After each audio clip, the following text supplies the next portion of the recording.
Good evening and welcome to Joy News at 8. My name is Matilda Nyakwa Dennis. In the headlines for tonight, Akwa Senna Danso's political experience will be missed in the next bid as lawyer George unseats her. We gauge the holiday mood as Muslims round up the Ramadan celebrations. New 50 Ghana CD notes set to hit market tomorrow in a move to rid the market of counterfeit notes. Well, I am Kemini Nyamani Amana. Also to come over the next reality show I'm in Love with Bomaye screeched to a grand finale yesterday with Promzi carrying the king. Some childless couples bear their heartbreak to Joy News even as child adoption applications increase. Also to come in continental news, Somalia on the way to have a new government with an expected 275 parliamentarians. Do stay with us for details. In our first story for today on the Primaries Daily Graphic Night, editor Alhaji A.B.A. Fusaini has won the race as NDC parliamentary candidate for the newly created North constituency. Alhaji A.B.A. Fusaini polled 112 votes to beat his close contender Olivia Hawa Yahaya, Northern Regional Coordinator of the National School Feeding Program, who polled 93 votes.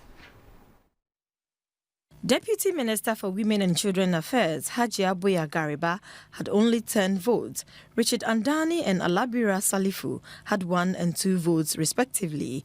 In all, 222 delegates participated in the process, with 219 eligible votes cast, 1 invalid and 3 delegates, including the Northern Regional Minister, Moses Bukari Mabenga, abstaining from voting. Prior to the election, the Tamale Metro Coordinator of the National Health Insurance Scheme threatened to place an injunction on the election as a way of seeking redress to his disqualification. But that move did not come on as the election went on successfully. The elections was supervised by the NDC Northern Regional Director of Elections, Tango Abdul Rashid.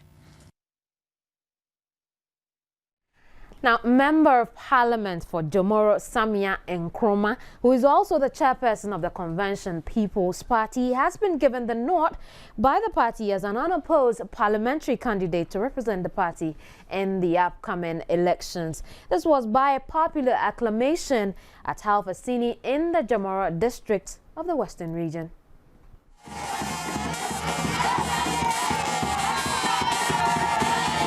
Party faithfuls from across the region attended a colorful ceremony at the Roman Catholic Primary School Park, which is said to be the primary school attended by Osajifo Dr. Kwame Nkrumah. They were there in their numbers to support the candidature of Osajifo's daughter, Samia. Nominations for the primaries were open from 1st April to 1st August. According to the District Electoral Officer, Kobina Asante, Samia was the only person who picked up the forms to contest. She was therefore pronounced as the party's candidate by popular acclamation. Samuel Goodwill is CPP Western Regional Chairman. CPP 4 ana domro mansi munipanyina na nanom party 4 ana wakanyina metunu jana de oya honorable Yaba Samia Nkrumah onone CPP parliamentary candidate for election 2012. Samuel Goodwill said CPP is the only party that can redeem the nation from its present predicament and urged the people to vote for Samia as well as the party's presidential candidate, Dr. Abu Sakara. Communications Director Niama Akonfra thanked the people of Jomoro for making history by supporting Samia. National Second Vice Chairperson Rudaling Ayana said the CPP will base its campaign on issues, not insults. We assure you, as you know us, ourselves also as CPP, we always go for peace. We will make sure that we will campaign on issues and not insults and no violence. We will preach peace now, during, and after the elections. Samia Nkrumah, in an interview with Joy News, praised the people for their support and the confidence imposed in her, promising to complete every started project and to ensure every community in her jurisdiction receives its share of development. We have instituted a scholarship scheme. We have set up a microcredit scheme to help our people with soft loans to begin small businesses, to become independent. We have done a lot of social programs, from making potable water more accessible. We have used our network, our lobbying, to make sure that many government projects like electrification or roads are implemented. So I think the people have confidence in our sincerity to help and to deliver. The most important thing, as I said, for us in Ghana today is to have politicians of integrity, politicians who are sincere, politicians who every resource they get under their control, they will use it for the welfare of the people. She said Ghana needs honest politicians who can deliver to the people. The women's wing of the party was also inaugurated during the program. Well, sadly, a number of people were injured when two Muslim sects in Tamale clashed at a radio station Sunday evening. The Tijaniya and the Al-Sunnah sects engaged in a violent confrontation at the Northern Star Radio over the varied interpretation of some verses in the Quran. Properties, including motorbikes, were also reported to have been destroyed. The conflict started when the Al-Sunnah sect went to the station to purchase airtime to explain their own interpretation of aspects of the Quran that the Tijaniya group had earlier interpreted differently on the same station. Meanwhile, members of the rival sect are also said to have attacked ZA FM, another radio station in Tamale. Another regional correspondent, Hashmin Mohammed, currently joins us on the line for a quick update. Good evening, Hashmin. Good evening. What can you tell us 24 hours after the incident? Well, there was some kind of relatively peace since yesterday after the incident happened. But exactly 30 minutes ago, I tried to visit the scenes again upon the information that some unidentified men went to the Al-Sunnah mosque. That is, in Tamale here, they call it the Afad Jures mosque. Some identified men went there and then fired gunshots as at the time that they were observing their Isha prayers. And then I stood there for several hours, and then I realized that tensions were very, very high. I tried reaching the Tamale Metro Police Commander, and then it has been extremely difficult. Other people that I spoke to told me that they have tried on several occasions to also reach him. And then a nearby police station, there's just about a 3 minutes walk to a nearby police station. Other people told me that they went there and then they laid a complaint. And since that time up to now, security are yet to respond to that, to the violent scene. On my way back to the house, to prepare myself to file this report, I saw a lot of irate youth grouping themselves, discussing the issue. And then it is like if the security do not respond on time, we are likely to see some kind of another clashes again. Because as at now, the area, the Sakasaka and then Gumane, these are the more highly affected, the highly affected areas, and then tensions are very, very high in those areas. How have people been affected in the area where tensions are so high as at now? Well, at the Sakasaka area, I spoke to some residents there, and then majority of the residents there are saying they are living in fear because ever since those calls were made to the police, and then it is taking them quite a long time to respond. They feel that their lives are not safe because they are the only people by law to protect them, and if they are not responding swiftly to the incident that has happened, then it means that they cannot be protected. Now, besides the fact that the police have not made any arrests, what is it that the leadership of both factions saying? Have they come out to say anything at all? Well, the leadership of the two sets have been blaming each other for the violence that happened yesterday, and they both have been cautioning their followers to ensure that there's peace, because the holy month of Ramadan is all about peace. It is all about feeling for your fellow Muslims. Those are some of the things that they have been engaging themselves. You know, the Al-Sunnah community observed their Salah today because they did not start the fasting earlier, so they had their Salah today, and then the Northern Regional Security Council provided security for them. At that function, the Northern Regional Minister called on them to ensure that there is peace, because Islam preaches peace, and then there is the need for them to ensure peace, because if there is no peace, it is children who will suffer. And the least enemy, the worst enemy of the North has always been the fact that the people of the North cannot live in peace. So in a line or in a sentence, you wouldn't say that peace has returned to the area or calm has returned to the area? Well, since yesterday, when the incident happened, the timely intervention of the security personnel, a combined team of police and the military personnel, arrived at the scene very, very early, and then they were able to take control of the situation, and nothing happened again till just this evening.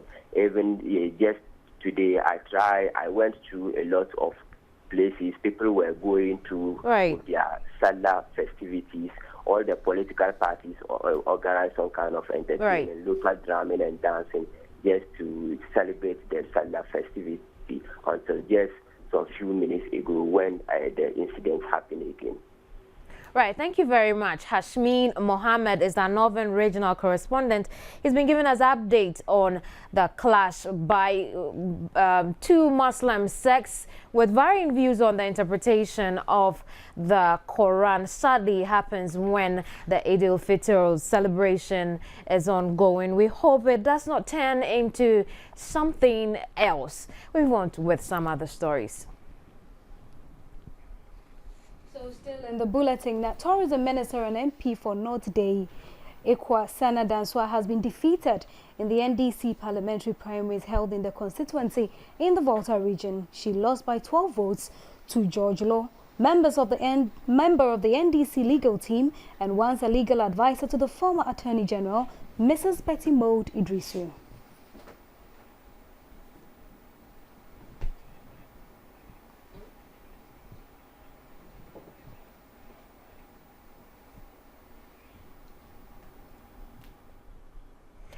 Childlessness among married couple is a devastating issue, mainly because of the stigma associated with it. Joy News' Iya Fuswa Jimfi has been speaking to some childless couples who say it is not easy to be married for years and have not a child of your own. The joy of most couples is to have children after marriage. However, this does not always happen in some marriages, which result in the collapse of the marriage after some time. 58-year-old Samuel Zota has been married for 23 years to his 57-year-old wife, Grace. They have no children and they say it has not been a pleasant journey. When we got married, we were blessed in the church. And usually we thought after having sex we should have children. But we waited for about a year, nothing happened. So we decided to go for some medical checkup. We went and they gave us some medicine that it will be all right. Despite all advice from other friends, maybe, especially on my part, to go maybe follow other women to see whether I can get them pregnant. But because of my Christian belief, I know that I'll be going against the rules of my faith. Yeah, so I didn't do that.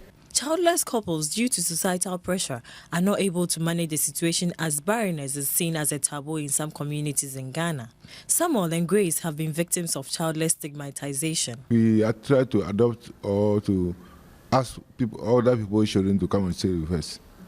But lo and behold, the little maybe training or we want to give them, they will say we are, because they are not our children, we are treating them badly. So because of that, they will come and take the children away. None of my family tell me anything about this situation. But as for my husband's family, they treat me, if not because of God or my husband loves me. And I know that he loves me before he came and married me. That's why I'm still with him, expecting God to do what he wants to do for us. God's design and purpose for most married couples is the blessing of their own children. It starts with the foundational premise that children are a blessing from God. This drives most married couples into having children at all costs. Many of the couples who do not have children or who have not given birth have been going through a lot of turmoils. Sometimes they will move from prayer camp to prayer camps, seeking for help, seeking for spiritual solutions. For most people, childlessness is a medical problem which can easily be treated. You need a man and a woman to get pregnant. When you're talking about infertility, you have the male factors and the female factors. And then there are factors that we have also combined. So you have the combined factors also. And there are certain people, you do everything is fine, they just don't get pregnant. That's the unexplained infertility. There can be uterine factors that will prevent the woman from getting pregnant. Hormones also play a part in it. For some women, the hormones are deranged. Childlessness should not be the end for married couples. Finding an alternative to the challenge through adoption could make a huge difference to marriages. And in a related issue, application for adoption of children has increased in the Greater Accra region. According to the Social Welfare Department, the increase is due to the fact that people are now getting a better understanding of Ghana's adoption process and ignoring the stigma associated with childlessness. An interview with the Regional Director of the Department of Social Welfare, Benjamin Otu, revealed that the department has seen an increase in the number of applications forwarded for child adoption. People have now understood the concept of adoption, and for that matter, a lot of applications or applicants are filing in day and night. Almost every day we get not less than 10 applications. Currently, I have over 200 applications on my table that I'm working on. He explained that there are two types of adoption, the relative and the non-relatives, which comes along with a number of requirements such as age, financial status, marital status, and residency. All these things come to give a fair idea about whether when the child is given to you, the child will be happy. We do what we call matching. Matching means that you have indicated the type of child you want, your request. So we have also periodically collect a list of adoptable children. Then we match with your request. When everything is okay, then the order is granted. When the order is granted, that child now becomes your biological child. Meanwhile, the Association of Childless Couples of Ghana has been launched to help childless couples find alternative means to address childlessness. We want to help eliminate stigmatization associated with childlessness in the country. We are also going to mobilize funding, both locally and internationally, to assist our members who want to go through assisted reproduction. I mean, the commonest among them are IVF and artificial insemination. We are collaborating with the Department of Social Welfare so that those who want to go for an adoption, it will be easier for them. Acting Director at the Department of Children at Ministry of Women and Children's Affairs, Maria Mayaya, encouraged childless couples to opt for adoption as an alternative. What society needs to do is to encourage adoption of children who have been left by their parents and have been sent to homes and orphanages.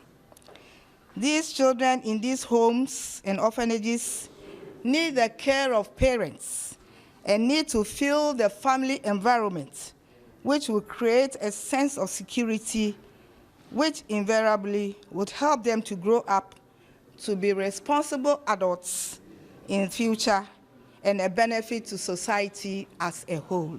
The Association of Childless Couples of Ghana currently has a membership of 50, and it hopes to spread its tentacles to the African sub-region.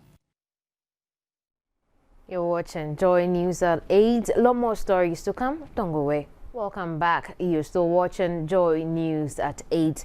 Now, the celebration of Salah has slowed drastically compared to previous years, and members of the general public have given various reasons for the declined excitement.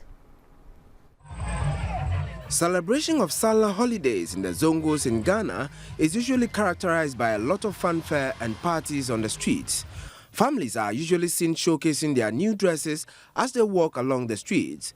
Today, the streets in Accra seem a little quiet and less busy than it usually is, and the fanfare is absent. Nima, the busiest Zongo in the city when it comes to celebration of this festival, looks like an ordinary day. Normal business was ongoing, and there was no sign of festive mood in the community. For Udaya Abubakar, the usual rush for cloth was absent because people have already made their shopping. The slowness now is okay. It's normal because from last week they did a lot of marketing. People bought a lot of things. So after the festival, I think they are tired. Poultry sellers, however, disagreed. Audu Mohammed, a poultry seller who spoke off camera, attributed it to financial challenges. Some also blamed it on hangovers from the previous Sunday's celebrations. Slowness of it is the tiredness of yesterday because a lot of people spent a lot of time late yesterday since around 2:30, before we went in to sleep.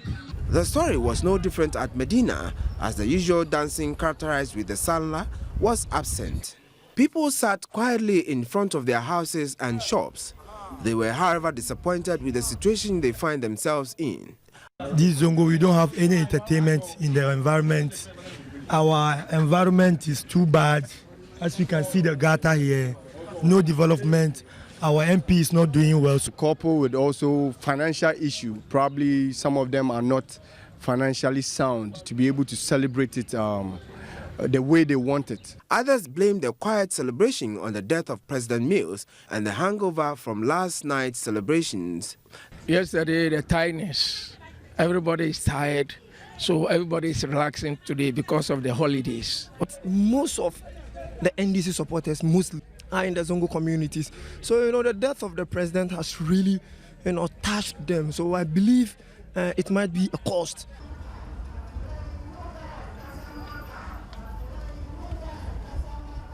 The people we spoke to are, however, hopeful next year's celebrations will be much better. Emmanuel Ante, Joy News, Accra. Still on the celebrations, and this time in Koforidua, Muslims in Koforidua in the New Joabin municipality in the eastern region observed this year's Eid al-Fitr celebrations under heavy rainfall. Unusually, this is the first time the Eid has been marked under heavy downpour. Fitr is celebrated to mark the end of the Ramadan fasting period to give thanks to the Almighty Allah. It is also a day set aside by Muslims to congregate at a common prayer ground to glorify Allah for his endless favor and compassion. The Eastern Regional Minister, Ambassador Victor Smith, thanked Muslims for giving their total support during the burial and funeral ceremony of the late President at Tamale. He stressed the need for Muslims to pray for peace for the country. The minister also made some donations. To appeal to the leadership of the Muslim faith to continue to educate our brethren about the need to have peace at all times. And we ask favor from God to grant us this peace during this time that we prepare even for the general election. The late president stood for the peace, and his humility has been commended by all and sundry the world over. The Eastern Regional Chief Imam Al-Hajj Yusuf Hamdani Suleimana led a 1 minute of silence in honor of the late President J.E.A. Mills. He appealed to the government to ensure a successful Hajj this year. At Khalid Ibn Walid Islamic School Mosque, the Deputy Eastern Regional Minister Ebenezer Oklete Telabi, who spoke on behalf of the president, said governments will continue to respect religious freedoms, the rule of law, good governance and respect for human rights. The Imam of the Khalid Ibn Walid Islamic School Mosque, Sheikh Al-Haji Ibrahim Al-Hamad, advised all Muslim youth to desist from unethical behavior in the course of the Eid al-Fitr celebration.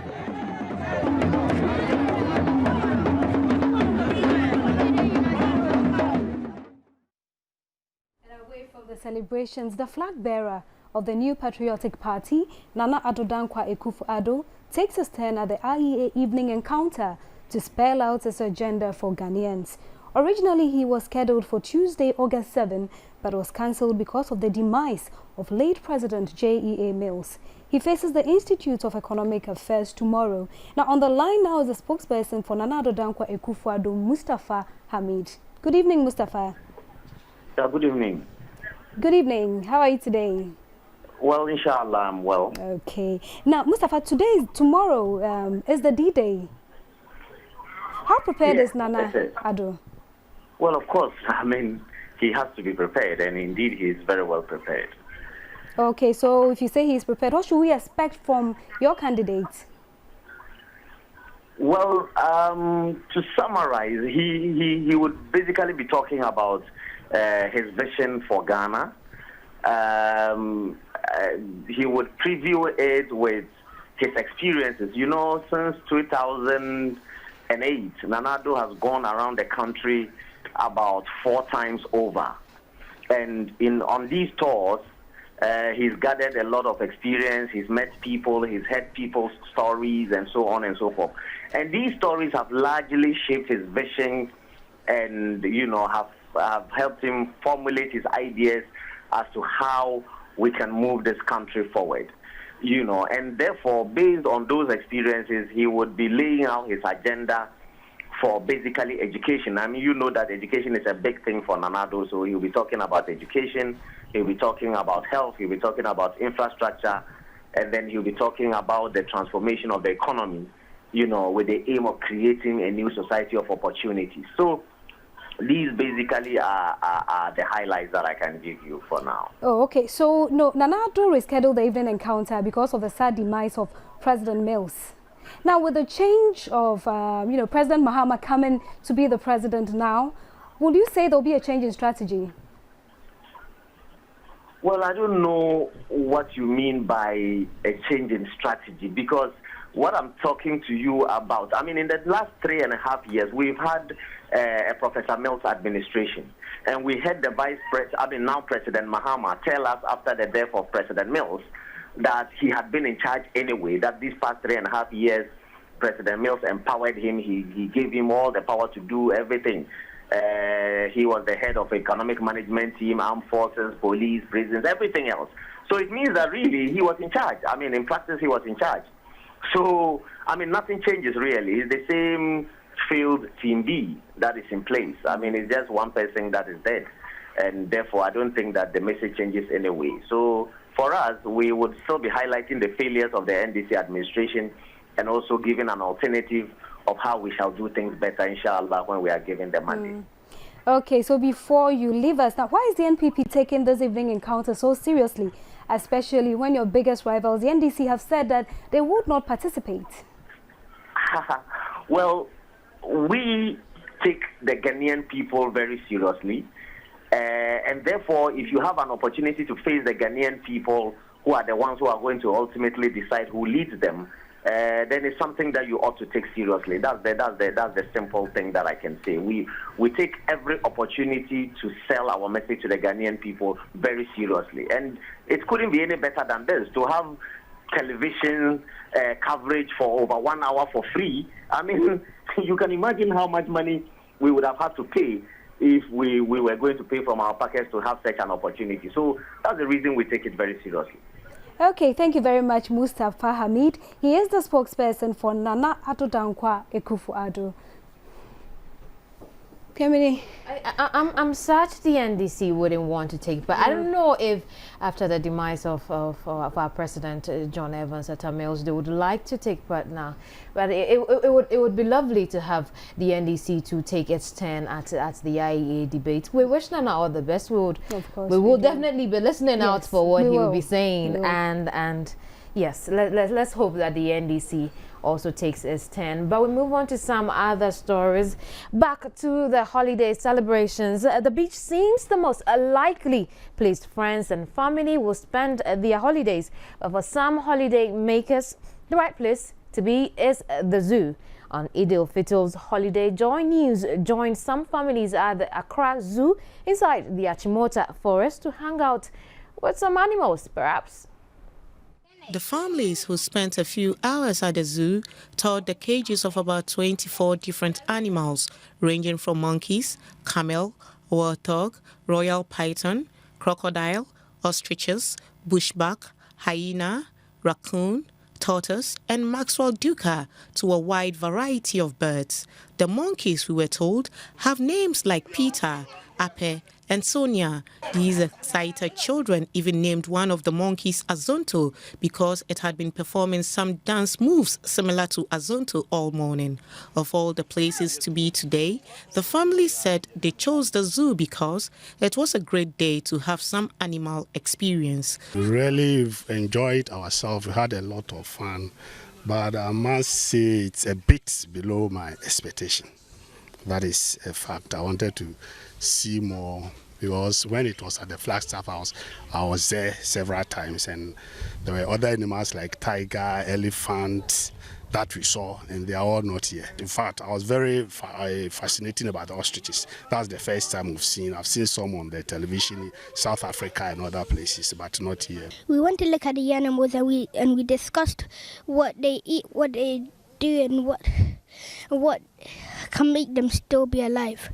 I've seen a snake, a tortoise, a duck, a hyena, and a monkey and an ostrich. I watched the animals. When I came to the zoo, I saw many animals and I was happy. So on your next family date, you may want to consider spending some time at the zoo and familiarize with some animals you ordinarily wouldn't see around town. In our first business story for today, Susu has been in existence for decades, serving the grassroots in society and mopping up excess liquidity in the economy. In recent times, it has caught up with other professionals who engage the services of Susu operators daily as another alternative to savings. While Matilda Nyakwa Dennis has been finding out the pros and cons of Susu operations. According to the Ghana Cooperative Susu Collectors Association, it is estimated that there are over 4,000 individual enterprise Susu operators in Ghana. Susu is a term which refers to local money collectors who go around collecting money from the grassroots in society on a daily basis, sometimes as low as 1 Ghana cedis a day. It used to be the preserve for dressmakers, hairdressers and petty traders. But that trend is changing as people engaged in white-collar jobs including bankers, civil servants and clearing agents join the Susu bandwagon. So, are Susu operators still relevant in modern times? Obediah Asamang is General Secretary of the Ghana Cooperative Susu Collectors Association. He thinks they are. The relevance of the Susu operators is that, they are well known in the community. They go to communities that normally banks will not venture to operate. So, in the sense, they mobilize excess liquidity in the system, which under normal circumstances wouldn't have gone into the mainstream banking. We have Susu collectors who have operated over 20 years in the markets. So the market women know them. They even do other advisory services to the women in the form of financial management, teaching them other aspects of their business. Elizabeth Edukwa has saved with Susu operators for the past 20 years. She speaks about the benefits.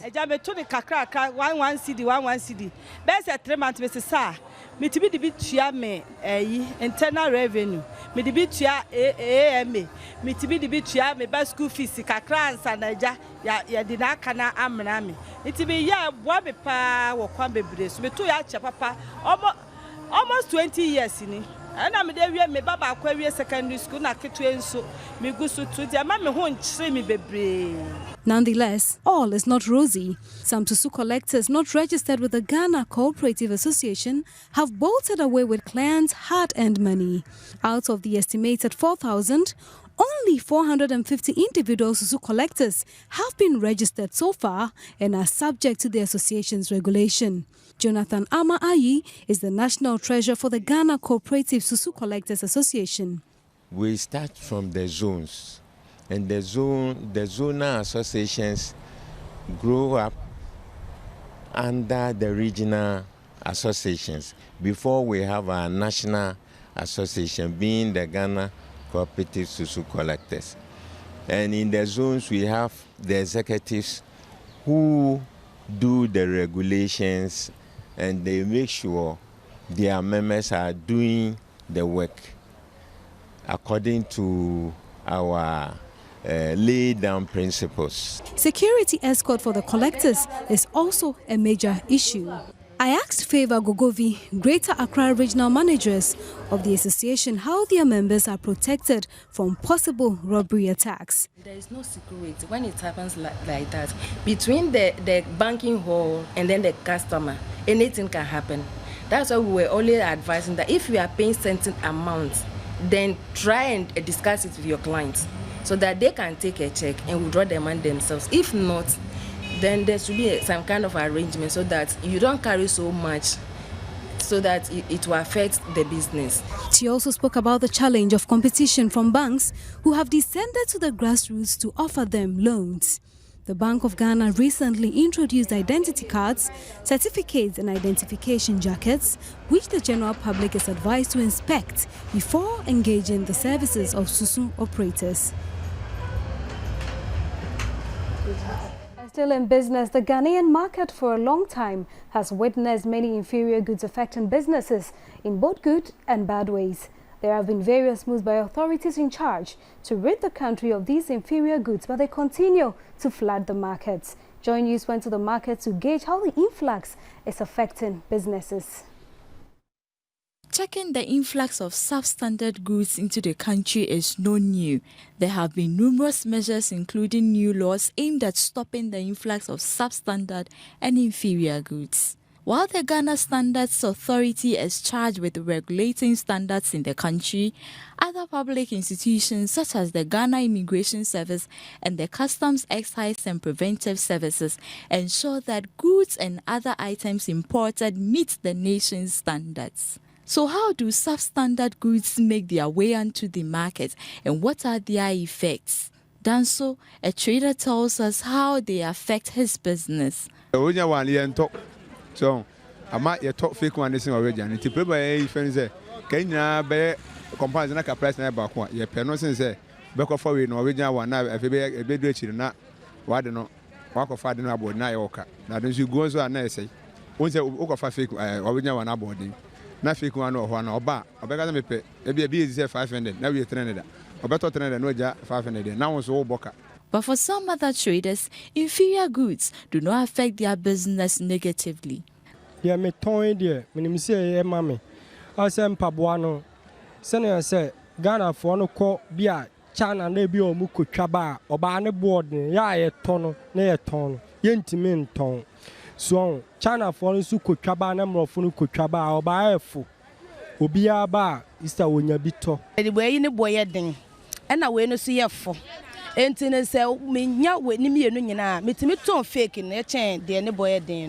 Standards Authority has a lot of work to do getting rid of these products, since there are benefits either way, good or bad. Meanwhile, the mining industry, a major contributor to the economy, witnessed an increase in the overall minerals revenue, while outputs and the shipments of some of the product segments recorded negative variances. This was contained in the half-year performance report of member operations of the Ghana Chamber of Mines. It is recorded that cumulative mineral revenue for the first half of 2012 was about $2.75 billion, up by 19%, as against the $2.3 billion recorded in the half year of 2011. The price of gold appreciated by 20%, in real terms $2.69 billion for 2012, as against $2.23 billion same period last year. Its production also went up by 6%. According to a press release from the chamber, this could be attributed to second quarter production entrance, Persis Mining Ghana Limited and Adamas Resources. Diamond sale, on the other hand, dipped significantly by 33% from 185,557 carats in the first half of 2011 to 123,699 carats of the same period in 2012. Like diamond, manganese shipments saw a decline of about 20%, meaning revenue fell by 24% to about $46.9 million. While bauxite increased significantly by 82% on account of the substantial rise in shipments of the ore, which went up by 71%. According to CEO of the chamber, Tony Obin, the half-year performance of the mining industry in the area of production, though has been mixed, represents generally a significant increase in revenue, confirming mining's continuous position as a key fortress for the country's economy. So that does it for business. Up next is Smart Investments.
Some entertainment news up in our e-news segment. E-news is brought to you by Airtel.